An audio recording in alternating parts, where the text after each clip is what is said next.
যে নিবিড় মাহমুদ এই চ্যানেলটাতে আপনি এখন পর্যন্ত সর্বোচ্চ পেমেন্ট কত টাকা পেয়েছেন? আমি এখন পর্যন্ত $5,800 ম্যাক্সিমাম আমি আর্ন করছি। সালাউদ্দিন সুমনের কন্টেন্ট দেখে আপনার কন্টেন্ট কেন দেখবে? এক্সাক্টলি। এবার নাদির অন দ্য গোর কন্টেন্ট দেখে আপনারটা কেন দেখবে? আপনারটা তখনই দেখবে আপনি যখন ওদের থেকে আরো ভালো কিছু দিতে দিতে পারছেন। পারি। ৫টা হ্যাকস বলবেন, যে ৫টা হ্যাকস ফলো করলে সে ইউটিউবে সফল হতে পারে। সুপ্রিয় দর্শক, আপনাদের সবাইকে স্বাগত জানাচ্ছি। মানে মানুষ সবসময় আপনাকে ভয়েস ওভার দিয়ে শুনে। আজকে আমরা ক্যামেরার সামনে আপনার সেই ইন্ট্রোটা শুনতে চাই। সুপ্রিয় দর্শক, স্বাগত জানাচ্ছি। আজকে আমরা হাজির হয়েছি দেশ সমাচারের একটি পডকাস্টে, যেখানটিতে আমরা আলোচনা করব কিভাবে সফল ইউটিউবার হওয়া যায় সে বিষয়ে। তাহলে দর্শক চলুন চলে যাই মূল ভিডিওতে। সুপ্রিয় দর্শক, আপনাদের সবাইকে স্বাগত জানাচ্ছি। আমি শাহাদাত হোসেন। আমরা আজকের পর্বে আমন্ত্রণ জানিয়েছি 1 মিলিয়ন সাবস্ক্রাইবারের মালিক নিবিড় মাহমুদ চ্যানেলের ফাউন্ডার জনাব নিবিড় মাহমুদকে। নিবিড় ভাই, আপনাকে স্বাগত জানাচ্ছি। ধন্যবাদ আমাকে আমন্ত্রণ জানানোর জন্য। আচ্ছা ভাই, সেটা হচ্ছে আপনি তো একজন সফল ইউটিউবার আমরা মনে করি, এবং নিশ্চয়ই দর্শকরাও মনে করে। সবাই তো এক এক নামে এক এক চ্যানেল দেয়, কিন্তু আপনার ইউটিউব চ্যানেল নিবিড় মাহমুদ নামে, অর্থাৎ আপনার নামেই, কেন এটা? প্রথমে যে সফলতার কথা বললেন, এটি সফল কিনা সেটা আমার দর্শক আছেন, শ্রদ্ধেয় দর্শক, তারা বলতে পারবেন। তারা যেটা চাচ্ছে সেটা আমি তাদেরকে কাছে পৌঁছায় দিতে পারছি কিনা, তারা আসলে বলতে পারবে সফলতার কতটুকু পর্যায়ে যাইতে পারছি। সেটা মনে হয় না এখনো সফল হতে পারছি, মাত্র যাত্রা শুরু। হয়তো সময়ে যত বাড়বে এই এই জায়গাটা আরও কাছে যাইতে থাকবে। আর যেটি বলছেন নামের ব্যাপারে, নাম তো অনেকেই অনেক নামে দিচ্ছে। আপনি জানেন, যেহেতু সাংবাদিকতা আপনিও করছেন, আমিও করছি, আমরা দুজনেই সাংবাদিক।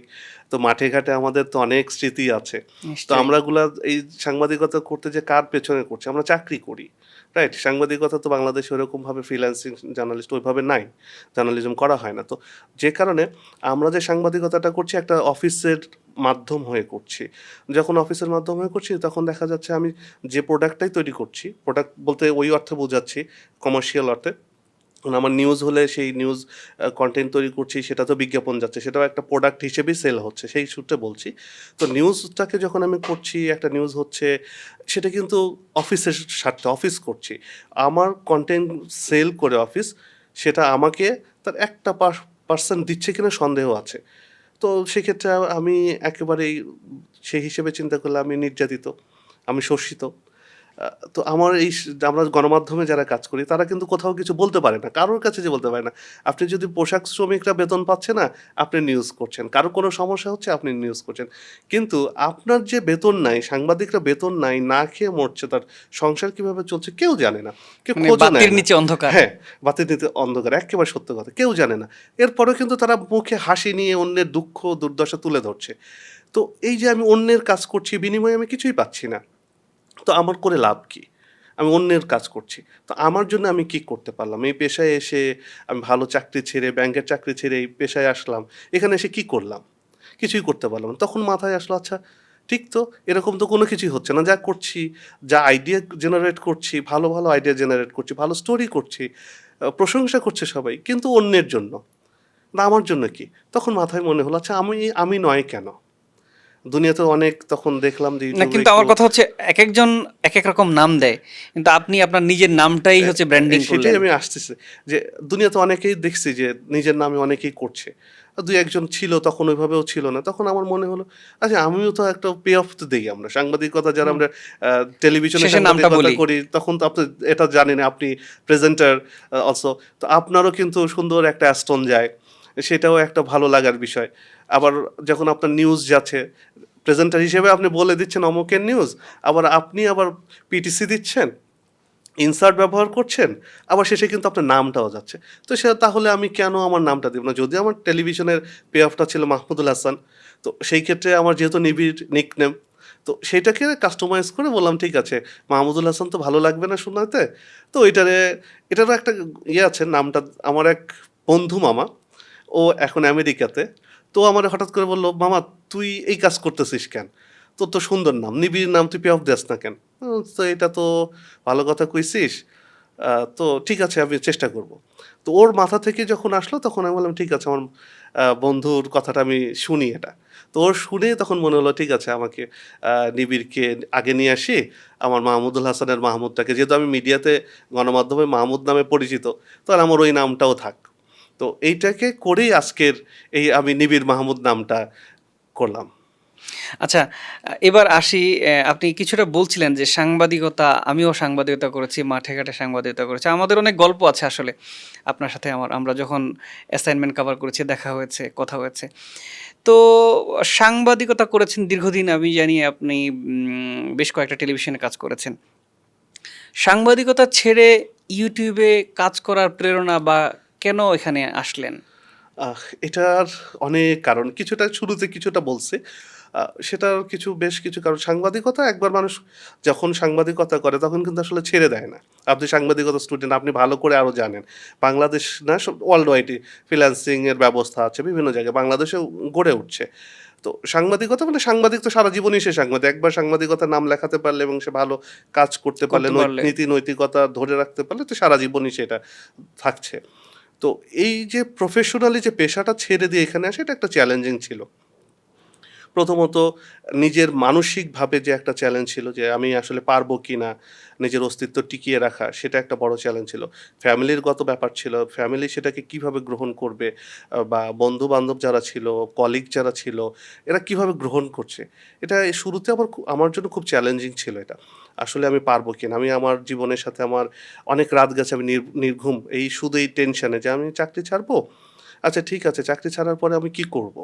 আমি কি তাহলে আবার আগের ব্যবসায় ফিরে যাব বা আগের পেশাতে ফিরে যাব? এখন যদি আমি অন্য কোনো পেশায় যাই, তো সেক্ষেত্রে আমার জন্য তো সমস্যা।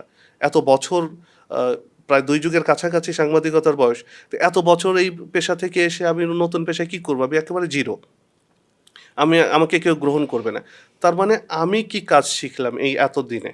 যে কাজটা শিখলাম সেই কাজটাতে আমি করি না কেন? তো আমি যেহেতু আগে থেকেই আমি জানতাম আমার সাংবাদিকতা পেশার ক্ষেত্রে আমি কিছু কাজ নিজে করতাম। আমার একটা সময় ইচ্ছা ছিল যে আমি সবকিছু জানবো। পিসিআর থেকে শুরু করে আর্ট স্টেশন পর্যন্ত আমি যেন সবকিছু জানতে পারি। তো সেই ক্ষেত্রে থেকে আমার সব জায়গা থেকে আমি যেখানেই গেছি যে টেলিভিশনেই কাজ করছি, ক্যামেরার কাজ, এডিটিং এর কাজ নিজে করার চেষ্টা করছি। ইভেন আমি দেশ টেলিভিশনে আমার প্যাকেজ আমি নিজেই এডিট করতাম। তো ওই যে নিজের ভেতরে ক্যামেরা চালাতে পারি, এডিট করতে পারি, তখন মনে হলো আচ্ছা অনেকে তো ইউটিউব চালায়। তো ইউটিউব আমিও তো এটা শুরু করি। তো এই যে শুরু করি এর পেছনে আবার আমার কিছু কলিগস এর ভূমিকা আছে। মানে প্রেরণাদায়ক ব্যাপার? হ্যাঁ, তারা একবার হলো কি আ এটা সালটার কথা মনে করতে পারছি না। তবে কয়েকজন মিলে তারা একটা চ্যানেল করলো। তো সে তারটা এক রাতের মধ্যে সাবস্ক্রাইবার প্রায় ১০,০০০ হয়ে গেল। আর সবাই তো খুব বাহবা দেওয়া শুরু করলো। তখন আমার এক কলিগ বাতেন বিপ্লব আপনি চেনেন। হুম। আমার বাতেন বিপ্লব বলছে, "তো তুমি করছো না কেন?" আমি তো আমি করব না। আমি না তুমিও করো চলো। বাতেন বিপ্লব আমার চ্যানেল খুলে দিল। সেই বাতেন বিপ্লবের চ্যানেল খুলে দেওয়ার পরে তখন মনে হলো ঠিক আছে আমিও ১টা ২টা ভিডিও আপলোড করি। ১টা ২টা করে আপলোড করলাম। সেই আপলোড করতে এবং তখন নামটা ওই যে আমার কলিগ যেটা আগে বলছিলাম, ওর নাম দেওয়া অনুযায়ী সেই নামটা দিয়ে শুরু করলাম। আস্তে করে দেখি ১টা ২টা ভিডিও দিলে তখন মনে হলো যে না ইউটিউবটা চালানো যায়। এটা কত সালের ঘটনা? ২০১৮ কি ১৯ এর দিকের ঘটনা বলছি। ১৮ শেষের ১৯ এর দিকের ঘটনা বলছি। তো মনে চিন্তা করলাম যে না এটা চালানো যায়। দেখি না ঠিক আছে, চলে কিনা দেখি। তো এভাবে রেখে দিলাম। তখনও কিন্তু প্রফেশনালি চিন্তা করি নাই। চাকরি করছি, শখের বশে ১টা ২টা ভিডিও দিচ্ছি। একেবারে খুব শখের বশে। আ তখনও ওইভাবে চিন্তাই করিনি ইউটিউবকে ক্যারিয়ার হিসেবে নেওয়া যায়। ইউটিউব কনটেন্ট ক্রিয়েট করে যে স অনেক ভালো কিছু থাকা যায়। ভালো থাকা যায়। মানে সবকিছু তখন চিন্তাই করিনি যে এরকম কিছু হতে পারে। তারপরে আস্তে আস্তে মাথায় ওই যে এ একের পর এক, রাতের পর রাত, দিনের পর দিন এভাবে চিন্তা করছি। আচ্ছা বেতন হয় না। অনেক সময় আ আমরা আমার দেখেছি আসলে বাংলাদেশের অনেক টেলিভিশনগুলোতে নিয়মিত মানে বেতন হয় না। আমি এটা বলতেই হয়, বাধ্য এটা। এটা নিজের আত্মসমালোচনা করেই বলছি। আমাদের অনেক টেলিভিশনে বেতন নেই ঠিকমতো। ঠিকমতো বেতন নাই, বোনাস নেই। মানে যদি ১ মাসে বেতন হয় পরের মাসে কিভাবে চলবো? মানসিকভাবে চিন্তিত যে কি করব? ইন ফিউচার কি হবে? বাংলাদেশে তো এই না যে আমি অসুস্থ হয়ে গেলে আমাকে সরকার ট্রিটমেন্ট করবে। সে কারণ সুযোগ আমার নেই। চিকিৎসা আমাকেই করতে হবে। আমার সন্তানের সবকিছু আমাকেই করতে হবে। তো সেই হিসাব চিন্তা করে নিজের ভবিষ্যৎটাকে চিন্তা করেই বললাম ঠিক আছে। এখন সময় হইছে, এটা এনাফ। আর বয়স হয়ে যাচ্ছে, এখন আমার এই লাইফ নিয়ে আর ওই ইয়েটা করার দরকার নেই, এখন আমার এনাফ। আমি এখন আমার নিজের কেরিয়ারটা তৈরি করি, দেখি না পারি কিনা। ওই একটা চ্যালেঞ্জ নিয়ে এই যে আজকের ইউটিউব যাত্রা। তাও সেক্ষেত্রে প্রফেশনালি একেবারে পুরোদমে কিন্তু আরো পরে শুরু করছি, সেটা কোভিডের পরে। আচ্ছা, আমরা দেখেছি আপনি শুরুর দিকে ডেভেলপমেন্ট কন্টেন্ট তৈরি করতেন, অর্থাৎ সেই সময়টা আমরা দেখেছি ঢাকা সহ বা ঢাকার আশপাশে যেই উন্নয়ন বড় বড় প্রজেক্টগুলো ছিল, মেগা প্রজেক্টগুলো ছিল, সেগুলোর আপডেট আপনি দিতেন। কিন্তু সময়ের সাথে তাল মিলিয়ে আমরা পরে দেখলাম আপনি আপনার যে স্বরূপে ফিরে গেলেন, অর্থাৎ সাংবাদিকতা। আপনার ইউটিউব চ্যানেলেও সেটা আমরা দেখতে পাচ্ছি, অর্থাৎ ডেভেলপমেন্ট কন্টেন্ট থেকে এখন সংবাদ বিশ্লেষণে চলে আসছেন। কেন আপনার এই ওই যে রকম? একটা কথা বললাম যে সাংবাদিকতা কখনো কেউ ফেলে দিতে পারে না, যে অভিজ্ঞতা যেটা। ডেভেলপমেন্ট কন্টেন্ট করতে গিয়ে দেখলাম যে এই ক্ষেত্রে আমি কোনো কিছু, মানে আমি যে সাংবাদিক, সেটাকেও তো সাংবাদিকতা করার জায়গাটা কম। আর এরকম কন্টেন্ট ক্রিয়েটর অনেকেই আছে, অনেকেই করছে, যে ওই দেখা যাচ্ছে, দেখছেন একজন ড্রোন শট দিচ্ছে, বা দেখতে পাচ্ছেন ওখানে এইটা দেখা যাচ্ছে, ওইটা দেখা যাচ্ছে, মানে ধারা বর্ণনা করছে। তো আমিও যদি ধারা বর্ণনা করি, তাহলে আমার এবং তার মধ্যে তফাৎটা কি হলো? মানুষ কেন আমারটা দেখবে? অবশ্যই আমি যেহেতু আমার একটা আপনি জানেন যে আমার অ্যাস্ট্রোনো আমরা দেই, আমার নামে যায়, বা যেহেতু বাই নেমে, তো সেক্ষেত্রে আমার চ্যানেল কেন মানুষ দেখবে? তো যেহেতু এই কেন উত্তর যখন আমি খুঁজতে গেছি, তখন কিন্তু কিছু কিছু প্রশ্ন আবার আমার ভেতরে চলে আসছে। তো এই ক্ষেত্রে একটা কারণ, এই কেনর উত্তর যেহেতু আমি পাই নাই। আরেকটা কারণ হলো, ডেভেলপমেন্ট ধীরে ধীরে কয়দিন থাকে একটা জিনিস। আমাকে তো এইটা কনটেন্টটাকে তৈরি করে নিতে হবে। তো ডেভেলপমেন্ট যেহেতু আস্তে আস্তে শেষের সেটা একটা দিকে, সময় শেষ হয়ে সেটাও যায়। সেটাও একটা কারণ। এক্ষেত্রে দেখলাম যে ঠিক আছে, এটা তো শেষ। আমরা তাহলে কি করি? আমি যেহেতু নিউজম্যান, সেই নিউজম্যানটা শুরু করি। আরেকটা জিনিস বলে রাখি, আমার যখন সাংবাদিকতার হাতে খড়ি, সেটা কিন্তু ইন্টারন্যাশনাল ডেস্কে। ইন্টারন্যাশনাল ডেস্ক থেকে তারপরে আমি আসলাম ক্রাইমে কাজ করতে, তারপরে নয় আসলাম পলিটিক্যাল বিট, বিজনেস বিটে কিছু কাজ করা। মানে তখন তো অনেক দিকে ছড়াই গেছে। শুরুর যে জায়গাটা, তখন মনে হলো কি, আচ্ছা আমি তো শুরুতে ইন্টারন্যাশনাল কনটেন্ট নিয়ে কাজ করতাম। তখন তো আর ইউটিউব ছিল না, আমরা যখন শুরু করি। অনেক আগের কথা বলছি। তো যেহেতু ইউটিউব ছিল না, তখন আমরা ওই রয়টার্স থেকে যা দিত সেটা দিয়ে যে আমরা স্টোরি ফিডগুলো করতাম। নামিয়ে। হ্যাঁ, সেটা দিয়ে স্টোরি করতাম। তাহলে আমি আবার শুরু করতে পারি না কেন? সেই চিন্তা, কিছু গবেষণা করা, সেই গবেষণা থেকে আস্তে আস্তে দেখলাম যে হ্যাঁ করি, এবং সেটা নিউজ আকৃতির না। সেই নিউজটা যেহেতু বাজারে টেলিভিশনগুলো জানেন, টেলিভিশন বা ডিজিটাল প্ল্যাটফর্মে যারা কাজ করছে, যারা পত্রিকাগুলো, তারা সবাই কিন্তু নিউজ করছে নিউজ আকারে, 3 মিনিট 2.5 মিনিট করে করে করছে। কিন্তু এই এক্সপ্লোর করা, নিউজটাকে যে এক্সপ্লোর করা যায়, আমরা কিন্তু সাধারণত এটা কেউ করে না। তো সেই চিন্তা থেকে আমি চিন্তা করলাম, তাহলে আমরা নিউজটাকে এক্সপ্লোর করি। নিউজটাকে যদি এক্সপ্লোর করি, আমরা যারা সারা বাংলা ভাষাভাষী আছি, যেহেতু এখানে ইংরেজি ভাষায় সব নিউজগুলো হচ্ছে, আমরা বাংলা ভাষাভাষী যারা আছে, আমাদের বিভিন্ন শ্রেণীর মানুষ আছে আমরা যারা, একজন রিক্সাওয়ালাও জানতে চায় ইরানের ব্যাপারে, পাকিস্তানের ব্যাপারে, ইন্ডিয়ার ব্যাপারে। তো সেই জিনিসগুলা তো মানুষকে একটু জানানো দরকার। আবার একেবারে সর্বোচ্চ পর্যায়ে যারা আছেন তারাও জানতে চায়। তো এটার যদি ভেতরে কি আছে এক্সপ্লোর যদি আমরা করতে পারি, এটা যদি বিশ্লেষণ ভালো মতো করতে পারি, তাহলে মানুষ যেটা চাচ্ছে সেই জিনিসটা তার কাছে পৌঁছে দিতে পারবো। এবং এটার একটা জিনিস, সেটি আমরা একটা বিষয় খুব ভালোভাবে এটা গ্রহণ করি, সেটি হচ্ছে মানে তথ্যের যে সঠিক, শতভাগ সঠিক তথ্য বিশ্লেষণ করে বিচার করে তারপরে আমরা কিন্তু এই নিউজটা প্রচার করি। কোনোভাবেই এখন তো এআইয়ের যুগ, এআইটা আমরা কিন্তু কোনোভাবেই ব্যবহার করি না। একেবারে শতভাগ সত্য, একেবারে যদি আপনি বলেন ছেঁকে নেওয়া, বাংলা ভাষায় যদি বলি, নিউজটাকে যেভাবে ছেঁকে নিতে হয়, মানে নয়েজ সম্পর্কে আপনি আমার চেয়ে ভালো জানেন। না, আমরা ঠিক আছে। নয়েজের ভেতর থেকে একটা নিউজ তৈরি করি, এবং ছেঁকে শতভাগ সত্য তথ্য দিয়ে আমরা নিউজ করি, যাতে মানুষ এটা গ্রহণ করতে পারে এবং সেই নিউজটার রেফারেন্স হিসেবে ব্যবহার করতে পারে। আমাদেরটা যদিও আমরা বলতেই পারেন যে আমাদের তো অন্য প্ল্যাটফর্ম নেই, শুধুমাত্র ইউটিউব। হ্যাঁ, অন্য প্ল্যাটফর্ম আমাকে তো ইউটিউব সুযোগ দিচ্ছে তার প্ল্যাটফর্ম ব্যবহার করার জন্য। আমি তার প্ল্যাটফর্মটাই ব্যবহার করছি। বিনিময়ে ইউটিউবও প্রফিট করছে, আমিও কিছু প্রফিট করছি। তো এইখানে কিন্তু বলাই যায়, শতভাগ যেহেতু আমরা সঠিক তথ্য দিচ্ছি, মানুষ সেটা কিন্তু গ্রহণ করছে। যে কারণে যে শুরুতে একটা প্রশ্ন করলেন 1 মিলিয়ন সাবস্ক্রাইবারের কাছে, হ্যাঁ হয়তো হইছে শুধু এইটার কারণে, হয়তো তথ্য বিশ্লেষণ বলেন, তারপরে তথ্যের মানে সত্যতা যেটা বলেন, আচ্ছা, সেটার কারণে হয়তো একটা এটা হইছে। অনুভূতির সম্পর্কে জানতে চাই। এই যে যখন আপনার ১ টা বা ২ টা ১০ টা সাবস্ক্রাইবার হলো, ১০০ মানে মানে যেটা বলা যায় যে 1,00,000 সাবস্ক্রাইবার যখন আসলো আপনাদের, তখন কেমন লেগেছে? অনুভূতিটা কেমন ছিল? আহ, যেদিন প্রথম খুললাম ইউটিউব, তো আমার বন্ধু বান্ধব সার্কেল যারা আছে সবাইকে পাঠালাম যে আমার একটা চ্যানেল আছে। আমার কলিগরা সবাই এসে একটা একটা করে করলো। তো যখন এরকম 10টা 5টা করে, মাঝখানে তো হলোই না, আপনি জানেনই এগুলো, যে শুরুতে ইউটিউব খুললে চ্যানেল সাবস্ক্রাইবার বাড়ে না, তখন সবাই চিন্তা করে কিভাবে করব। আমারও ভিতরে এরকম হলো। একটা পর্যায়ে 100 মানে করতে করতে হয়ে গেল, মনিটাইজেশনও পেয়ে গেলাম। এরপর যখন বললেন যে 100 কে যখন হলো না, তখন 98 যখন, তখন থেকে ভেতরে না একটা একটা অন্যরকম ভালো লাগা। এটা আপনারও চ্যানেলে প্রায় ওইরকম 2 লাখের উপরে, 3 লাখের কাছাকাছি চলে গেছে। আপনারও ভেতরে এরকম কাজ না করছে। নিশ্চিত। তো আপনিও জানেন ফিলিংসটা কি আসলে প্রকাশ করার মতো না না। আসলে। ১ম এ যখন হলো খুব ফিলিংস, এবং যখন ৯৯,৯০০ হলো এবং ৯৮০ বা 90 র ঘরে যখন গেল, তখন না আমি অন মনিটরে তাকিয়ে আছি। যে মানে কখন আমি এটা গুনছি, ফিল আপ করে। আমি গুনছি। প্রত্যেকটা বারে আমি স্ক্রিনশট দিচ্ছি। আমি একটা ক্যামেরা দিয়ে রেকর্ড করছি। আমার কাছে সেটা এখনো আছে। আমি রেকর্ড করছি। একটার পর একটা হচ্ছে। যখন ১,০০,০০০ হলো না, তখন মানে আমি অন্যরকম একটা অন্যরকম একটা মনে হলো যে না আমি পারছি। পেরেছি। এক্সাক্টলি। তখন মনে হলো না আমি পারছি।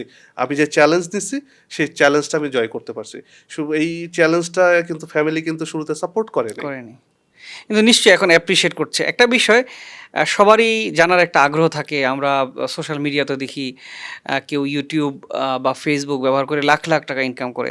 তো স্বাভাবিক যারা YouTube এ কাজ করে তাদের সবারই একটা জানার আগ্রহ থাকে। আসলে এই চ্যানেলের মালিক সে সর্বোচ্চ মাসে কত আয় করেছে বা প্রতি মাসে এভারেজ কেমন আয় করছে। এই ব্যাপারটা আসলে একটা প্রেরণাদায়ক জানার ইচ্ছা অনেকেরই। তো সেটার জন্য আমরা আসলে আপনার কাছে জানতে চাই যে নিবিড় মাহমুদ এই চ্যানেলটাতে আপনি এখন পর্যন্ত সর্বোচ্চ পেমেন্ট কত টাকা পেয়েছেন?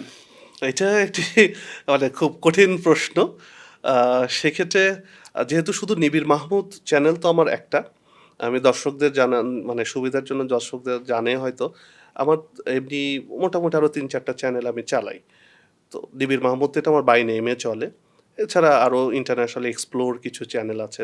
মানে যেটা নাম দেশ এক্সপ্লোর, একটা দূরদেশ, একটা বিডি ডকুটিউব, মানে কয়েকটা চ্যানেল চলছে। তো সেগুলো মনিটাইজেশন পাওয়া। তো ডিবির মাহমুদ থেকে যেহেতু আমার মূল চ্যানেল, আর বাকিগুলো তো ছোট ছোট, এগুলো আমি খুব একটা বলিও না কাউকে। তো এই ক্ষেত্রে ইনকাম হয়। ইনকাম যে একেবারেই হয় না না আমরা সেটা না। যেটা দর্শকদের হ্যাঁ, জানার আসলে তো আকুলতা থাকে যেটা যে যেটা বলছিলাম, হ্যাঁ, আপনার ইয়ে ধরেই বলি, যে যেহেতু চাকরি করে বেতন না পাওয়ার যে নিশ্চয়তাটা, অনিশ্চয়তাটা, সেটা দূর করতে হবে। ওই যে এখানে পরিশ্রম করতাম ৮ ঘন্টা ১৬ ঘন্টা পরিশ্রম করতাম। জানেন যে সাংবাদিকতার এটা আসলে কোনো ঘন্টা ছিল না। কোনো সময়সীমা নাই, হুম, আনলিমিটেড।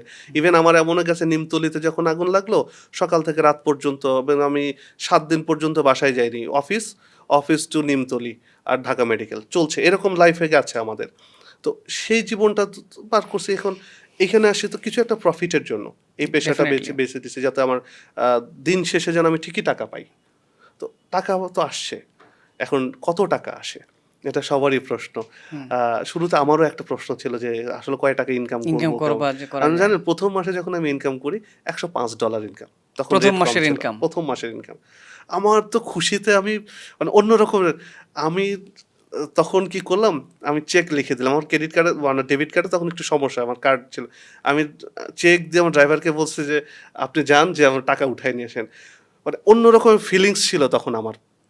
কিন্তু আস্তে, আস্তে যখন এটা $২০০, $৩০০, $৫০০, এখন না $৫,০০০ হলেও আর মনে হয় না যে ঠিক আছে। হুম। আ তো আমার এখন পর্যন্ত যেটা বলছিলেন কত টাকা? আমি এখন পর্যন্ত $৫,৮০০ ম্যাক্সিমাম আমি আর্ন করছি। যদি এটা বাংলা টাকায় কনভার্ট করা হয়? বাংলা টাকায় তো ৬,০০,০০০ এর উপরে যায় আরকি। ৭,০০,০০০ এর অলমোস্ট কাছাকাছি চলে যায়। মানে এখন তো জানেন ডলারের সাথে এটা ভেরি করে যে কখন রেট, আমরা যখন মনিটাইজেশন পাই তখন তো ডলার রেট ছিল 70 এরও কম, 68 এর মতো ছিল। এখন সেটা বাড়তে, বাড়তে ১২১ 121 হুম। প্লাস হয়। 121 প্লাস হয়। প্রতি মাসে এরকম হচ্ছে। তো সেই রেশিওতে এরকম আসে আরকি। আচ্ছা, আম আপনাদের আপনি যেটা বলছিলেন যে আপনার নিবিড় মাহমুদ চ্যানেল ছাড়াও হচ্ছে অন্যান্য আরো ৩-৪ টা চ্যানেল আছে। তো সবকিছু মিলিয়ে এখন অন এভারেজ মান্থলি কেমন ড্র করে ভালো সময়টাতে, যে সময় ইউটিউবে ভালো ইমপ্রেশন হ্যাঁ, দেয়, এই যে ইউটিউবের সবকিছু একটা ব্যাপার মিলিয়ে? আছে, হ্যাঁ ইউটিউবের কিছু ব্যাপার, যেহেতু আমি ফেসবুক নিয়ে কাজ করি না, ফেসবুকের সেটা আলাদা ইস্যু। যেহেতু ইউটিউব নিয়ে কাজ করি, আমার ইউটিউবে যেহেতু আমার কিছু এর মধ্যে আমি অফিসও করে ফেলছি, আমার অফিসে কিছু আমার এমপ্লয়ি আছে, তাদের তো বেতন ভাতার ব্যাপার স্যাপার আছে, আমার নিজেরও চলার বিষয় আছে। তো সেই ক্ষেত্রে অ্যাভারেজ আমার যা খরচ সেটা তো উঠেই যায়, আমার নিজেরও কিছু থাকে। তো ভালো মাশাআল্লাহ, উপর আল্লাহ ভালো দেয়। আ কোনো সময় দেখা যায় যে ২ লাখও হচ্ছে, ৩ লাখও হচ্ছে। যেমন এই মাসে অনেক কম টাকা। তো যেহেতু এটা একটা ওয়ান কাইন্ড অফ বিজনেস। না, তো মানে এখন বাড়বে কমবে হ্যাঁ, এটা এটা বাড়বে কমবে স্বাভাবিক। তো এখন এরকম হয় ২ লাখের উপর ৩ লাখ এভারেজ থাকে। ৩ লাখের মতো থাকে। ৩ লাখ এভারেজ থাকে আরকি। বা ২ লাখ, ২.৫ লাখ এটা থাকে। আচ্ছা, আরেকটা ব্যাপার সেটা হচ্ছে যে আপনি তো কনটেন্ট তৈরি করছেন অনেক দিন থেকে। তো দর্শকদের আসলে জানার আগ্রহ থাকে আসলে কনটেন্টটা কিভাবে তৈরি করেন? সেটা যদি একটু বলেন। আহ কনটেন্ট তৈরির অনেক রকম আছে। যেমন আমরা যখন শুরু করলাম, তখন হলো ডেভেলপমেন্ট কনটেন্ট নিয়ে কাজ করলাম। আমাকে আউটডোরে শুটে যেতে হতো। আমরা সাংবাদিকতা যেভাবে করি, টেলিভিশনে যেটা করি, আউটডোরে শুটিং এ যেতে হচ্ছে, একটা ক্যামেরা থাকছে। আর এখন ড্রোনের যুগ, তখন থেকে আমরা ড্রোন শুরু করলাম। ড্রোন, ক্যামেরা এবং আমাদের আরো কিছু ডিভাইস, সেগুলো দিয়ে আমরা শুট করে আসলাম। এবং অন দ্য স্পট আমরা, আপনিও এগুলো জানেন, আমরা পিটিসি বলি। হুম। ইউটিউবের ভাষায় অন্য ভাষা বলে। আ তো সেই জিনিসগুলো আমরা ওখানে দিয়ে পিটিসি দিয়ে স্টোরি করে আসলাম। এরপরে আমরা স্ক্রিপ্ট করলাম, এডিট করলাম। সেগুলো এডিট করে তারপরে আমরা একটা অন এয়ার যোগ্য যেটা করলাম। আর যেহেতু এখন আমরা ইন্টারন্যাশনাল স্টোরি করি, সেটা কিন্তু বড় একটা প্রশ্ন। আমরা ইন্টারন্যাশনাল স্টোরির ফুটেজ পাওয়া, স্ক্রিপ্টগুলা কোথায় পাই? সেই জায়গাটা। যেমন আমরা যেহেতু তথ্যর জায়গা থেকে একেবারে শতভাগ তথ্য মানুষকে কাছে পৌঁছে দিতে চাই, সত্য তথ্য। সেই তথ্যটা নিশ্চিতের জন্য আমরা রয়টার্স, এপি বা ইরানের ক্ষেত্রে যদি চিন্তা করি, তাহলে আল জাজিরার বেশি প্রাধান্য দিয়ে থাকি, বা মেহের নিউজ। এই এজেন্সিগুলো আমরা ফলো করি। তাদেরকে নিউজগুলাকে নিয়ে আমরা আমাদের মতো করে তৈরি করি। সেটা আমাদের সাংবাদিকতার যেভাবে আমরা স্টোরি করি, সেটা এক্সপ্লোর করি, সেটার একটা, আবার কিছু বোদ্ধাদের সাথেও আমরা কথা বলি। যেহেতু বাংলাদেশে আন্তর্জাতিক সম্পর্ক বিশ্লেষক অনেক আছেন। ঢাকা বিশ্ববিদ্যালয় থেকে শুরু করে জাহাঙ্গীরনগর ইউনিভার্সিটি, জগন্নাথ ইউনিভার্সিটি, সবাই বিশ্লেষক যারা আছেন তাদের সাথেও অনেক সময় কমিউনিকেশন করে এই বিষয়গুলো যখন না বুঝি, শিক্ষকদের তাদের কাছেও জিজ্ঞাসা করি। তারাও বেশ হেল্পফুল, তারাও আমাদেরকে হেল্প করে। তো এই জিনিস এইভাবে তৈরি করলাম। আমরা এখন ফুটেজের জায়গাতে বড় প্রশ্ন। আমরা ফুটেজগুলো সংগ্রহ করি। আমরা আ যেহেতু আমরা বড় মোটামুটি দিকে আগাচ্ছি, আমাদের সোর্সটাও ওইভাবেই আমরা মেইনটেইন করি। আমরা ইন্টারন্যাশনাল সোর্সটা, ফুটেজগুলো আমরা সংগ্রহ করি ওইভাবেই। মানে অন পেইড ভার্সন আমরা সংগ্রহ করি। এভাবে করে আমাদের যেটা সিস্টেম এডিটিং। অনুযায়ী এডিটিং করে, এডিট প্যানেল, আমরা ভয়েসটাও দেই আমাদের একবার ফুল প্রফেশনাল সেটআপে। সেভাবেই আমরা ফুল প্রফেশনালি আমরা এটা করি। দর্শকরা যদি মনে করেন যে খুব ইজি, তাহলে বলব যে একটু কঠিন। একটা ব্যাপার হচ্ছে যে আসলে অনেকে সফল হতে চায় ইউটিউবে। আ যদি আপনাকে বলি, আপনার তো আসলে অনেক লম্বা জার্নি। সেই আ একটা সাবস্ক্রাইবার থেকে এখন ১০ লাখ সাবস্ক্রাইবার কাছে। তো সেক্ষেত্রে আপনি ৫ টা সূত্র যদি বলেন, আ যারা আগ্রহী ইউটিউবে কনটেন্ট করার ক্ষেত্রে, যারা সফল হতে চায়, ৫ টা হ্যাকস বলবেন যে ৫ টা হ্যাকস ফলো করলে সে ইউটিউবে সফল হতে পারে। নাম্বার ১। আহা! এটা ১ম এ ডেডিকেশন, এক কথা। ওকে। যে আমি এটা করব। এক কথায় যে এইটা আমি করব, এটা যেভাবেই হোক। আমার আশেপাশে যেভাবে যা বলুক, আমি এটা করব। মানে করতে চাই, মানে এটাই এইম, করব। এইম এইমটা থাকতে হবে। থাকতে হবে। ফুল এটা ডেডিকেশন দিতে হবে, যে ডেডিকেটেড হতে হবে যে না, আমার এইটা দরকার। ২ নাম্বার, ২ নাম্বারটা হলো আপনি কি করতে চান? কোন সাবজেক্ট নিয়ে কি কাজ নিয়ে করতে কাজ চান? করবেন? কোন সাবজেক্ট নিয়ে কাজ করতে চান? সেটা নিয়ে করতে হবে। এখন অনেকেই চিন্তা করে, আমি আজকে এটা নিয়ে করব, কালকে আরে বাবা বড় ইভেন্ট, ওটা নিয়ে দেবো। মানে ওইটা করতে দেখা যায় এমন একটা করলো, আ তো জগা খিচুড়ি বলি আমরা। তো সবকিছু কনটেন্ট একটার মধ্যে দিচ্ছি। তখন আর এটা ইউটিউব হয় না। তখন র‍্যাংক যারা করে না র‍্যাংক ইউটিউব। করছে না, তখন ইউটিউব যখন র‍্যাংক করছে না, তখন কনটেন্ট ক্রিয়েটর চিন্তা করে আমাদের দ্বারা হবে না। তখন ফ্রাস্ট্রেশন সে পড়ে যায়, ফ্রাস্ট্রেশনে ডিমোটিভেটেড যায় এবং হয়ে যায়। ডিমোটিভেটেড হয়ে তখন সেখান থেকে সরে যায়। তবে দর্শকদের উচিত হবে একটা নির্দিষ্ট কনটেন্টকে ধরে একটা নিশ আগানো। ধরতে হবে। একটা নিশ, এক্সাক্টলি, ইউ আর রাইট। একটা নিশ ধরে সেটাকে আগাতে হবে। ৩ নম্বরে? আচ্ছা, 3 নম্বরে যেটা হলো কোয়ালিটি থাকতে হবে, কোয়ালিটি মেইনটেইন। এটা একটা খুব বড় জিনিস।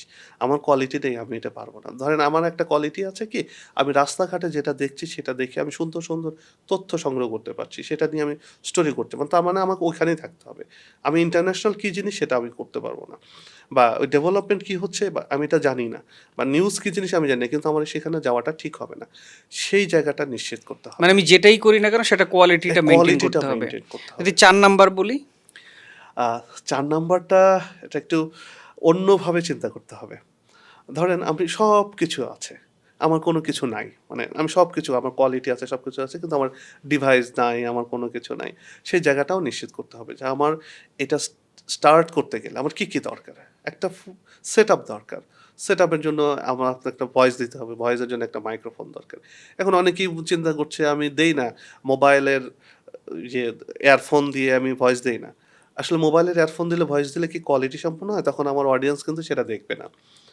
তারপরে আচ্ছা ঠিক আছে আমি মোবাইল দিয়ে এডিট করি। হ্যাঁ, মোবাইল দিয়ে আপনি এডিট করতেই পারেন। কিন্তু সেই এডিটটা কি কোয়ালিটি সম্পন্ন হচ্ছে কিনা? বাজারে এখন অনেক প্রতিযোগী। YouTube এ অনেক প্রতিযোগী। প্রতিদিনই নতুন, নতুন সেখানে কনটেন্ট আসলে ক্রিয়েটর মানে আসছে। ভালো ডিভাইসের প্রতিও একটা গুরুত্ব ডিভাইস দিতে সেটআপ হবে। আপনার একটা ফুল প্রফেশনাল সেটআপ দরকার। যে সেটআপ দিয়ে আপনি দর্শকের টানতে পারবেন।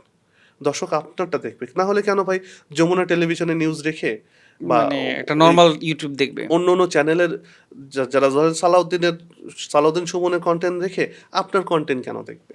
এক্সাক্টলি, এবার নাদির অন দ্য গোর কনটেন্ট দেখে আপনারটা কেন দেখবে? এক্সাক্টলি। আপনারটা তখনই দেখবে আপনি যখন ওদের থেকে আরো ভালো কিছু দিতে দিতে পারছেন। পারি।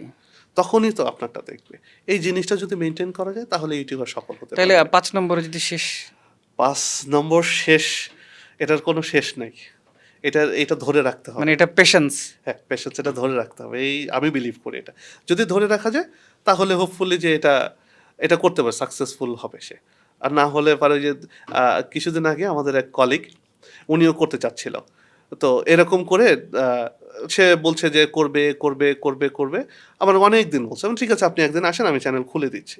আমি চ্যানেল তাকে খুলে দিলাম। সেও খুব খুশি মনে চলে গেল। ৭ দিন, ৫ দিন, ১৫ দিন পরে সে ওখান থেকে সরে গেল। তার আচ্ছা, মানে আচ্ছা। তাকে দিয়ে আসলে সে আমাকে মানে পরে বলে যে পেশেন্সটা আমাকে আসলে দেওয়া খুবই হবে না। দরকার। পেশেন্সটা লাগবে। আচ্ছা নিবিড় ভাই, মানে আমরা প্রতিদিনই একটা ভয়েসের সাথে অভ্যস্ত। আ সুপ্রিয় দর্শক, আপনাদের সবাইকে স্বাগত জানাচ্ছি। মানে মানুষ সবসময় আপনাকে ভয়েস ওভার দিয়ে শোনে।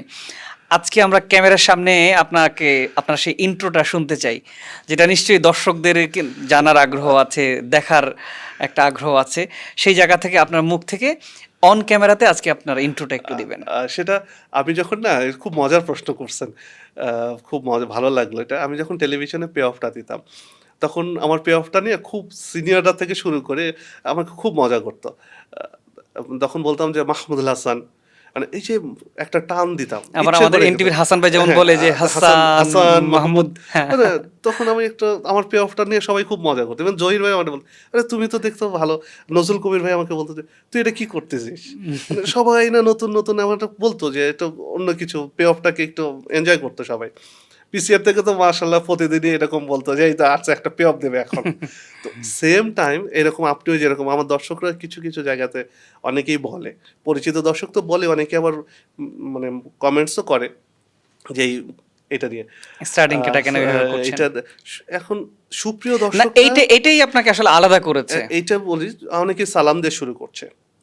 আ অনেকেই তাহলে আমি সুপ্রিয় কেন সুপ্রিয় দিয়ে শুরু করলাম? এটাও অনেকে প্রশ্ন করে। আমি একটু সময় নিয়ে আপনি এটা ডিসক্লোজ করি। সুপ্রিয় বলার অর্থ হলো আমার কনটেন্টটা শুধু মুসলিমদের জন্য না। আমি সবার জন্য। কনটেন্ট বানাই যতগুলো ধর্মের মানুষ আছে, ইভেন দো যারা নাস্তিক। আস্তিকের জন্য তো বানাই, আস্তিক তো আছেই যারা নাস্তিক তাদের জন্য। যে কারণে আমি সালাম যদি দিই তাহলে আমাকে নমস্কার দিতে হবে, গুড মর্নিং বলতে হবে। তো এতগুলো তো ভাই সময় নেই। এটা একেবারে ওপেন কনক্রিট। প্ল্যাটফর্ম। এটা ওপেন প্ল্যাটফর্ম। তো এই ওপেন প্ল্যাটফর্মে সব ধরনের সব ভাষাভাষীর লোকজন দেখছে। তো স্বভাবতই এটা আমি সুপ্রিয় দর্শকরা আমি তো আমার প্রিয় মানুষ। আজকে দর্শকদের জন্যই আজকে তারা আপনি আমার টাকা দেখে টাকা বলেই দিয়ে টাকা দিয়ে এমবি কিনে, সময় খরচ খরচ করে, করে। এত গুরুত্বপূর্ণ সময় সেই খরচ করে সবকিছু বাদ দিয়ে অনেক সময় দেখা যায় কোনো দর্শক দেখছি যে ফ্যামিলির অনেকটা বাদ দিয়ে বলছে যে, "না আমি এটা কনটেন্টটা দেখবো, নিউজটা দেখবো।"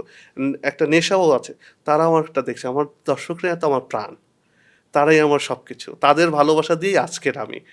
তো সেইটার জন্যই তাদেরকে আমি সুপ্রিয়, যদি আরও কিছু সম্বোধন করা যায় আমি সেটাও করব। আচ্ছা, এবার তাহলে আমরা আপনার ইন্ট্রোটা একটু শুনি অন ক্যামেরায়। অন ক্যামেরা ইন্ট্রোটা আমি যেটা কি নিয়ে করতে পারি তাহলে? এম, ধরেন সমসাময়িক ইস্যু নিয়ে, সমস্যা। বা আজকে আপনি আমাদের পডকাস্টে এসেছেন আচ্ছা। সেটা নিয়ে একটা ইন্ট্রো করেন আর কি। সুপ্রিয় দর্শক, স্বাগত জানাচ্ছি।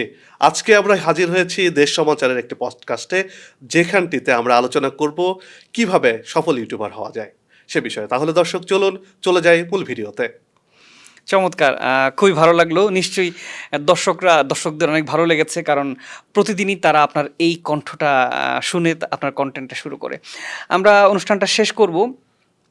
শেষ করার আগে আপনার পরিকল্পনা জেনে একটু আমরা শেষ করতে চাই। সেটি হচ্ছে আগামী দিনে কী ধরনের আর কাজ করার ইচ্ছা আছে? আমরা তো যদিও দেখছি এখন আপনি ভূ রাজনৈতিক ব্যাপারগুলো, বিশেষ করে ইরানের কন্টেন্ট তৈরি করছেন।